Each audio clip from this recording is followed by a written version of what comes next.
एक छोटे से गांव में दो बहनें रहती थीं, जिनके नाम फजीला और जवेरिया थे। फजीला बड़ी बहन थी और जवेरिया छोटी बहन थी। दोनों बहनें एक दूसरे से बहुत प्यार करती थीं और हमेशा साथ में रहती थीं।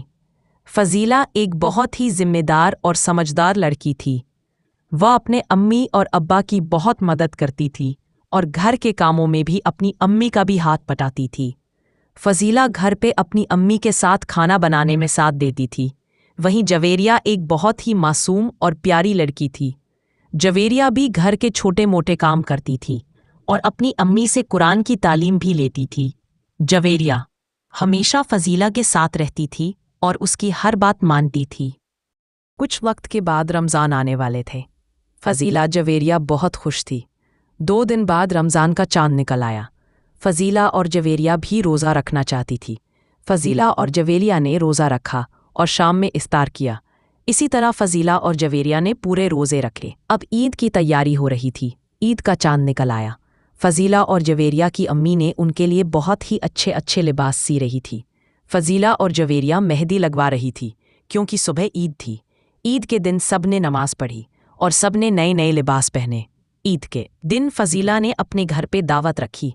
फजीला की अम्मी ने मेहमानों के लिए शानदार दावत का इंतज़ाम किया। फजीला ने मेहमानों के लिए केक, नूडल, बहुत ही अच्छे अच्छे पकवान बनाए थे। फजीला और जवेरिया ने खूब मज़े किए, लेकिन किसी को भी आने वाले वक्त के बारे में नहीं पता होता है। एक दिन गांव में एक बड़ी मुसीबत आ गई।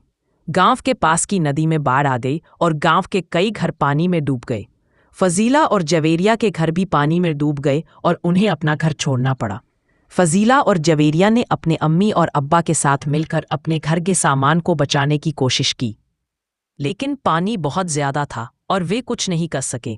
उन्हें अपना घर छोड़ना पड़ा और वे गांव के एक महफूज जगह पर चले गए।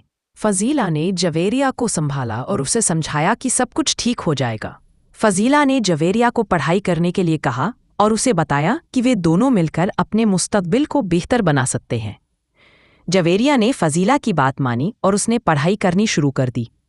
फजीला ने भी जवेरिया की मदद की। समय के साथ फजीला और जवेरिया दोनों ने अपनी पढ़ाई पूरी की और वे दोनों अपने गांव के लिए कुछ करना चाहती थी।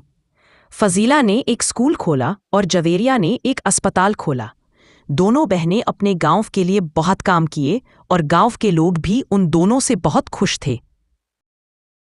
फजीला और जवेरिया की कहानी हमें ये सिखाती है कि जब हम एक साथ मिलकर काम करते हैं तो हम बड़ी से बड़ी मुश्किलों का सामना कर सकते हैं और अपने सपनों को पूरा कर सकते हैं। दोनों बहनों की कहानी हमें ये भी सिखाती है कि ज़िंदगी में मुश्किल वक्त और अच्छा वक्त दोनों आता है, लेकिन हम लोगों को घबराना नहीं चाहिए। हर वक्त अपने अल्लाह का शुक्र अदा करते रहना चाहिए और मेहनत करते हुए आगे बढ़ते रहना चाहिए।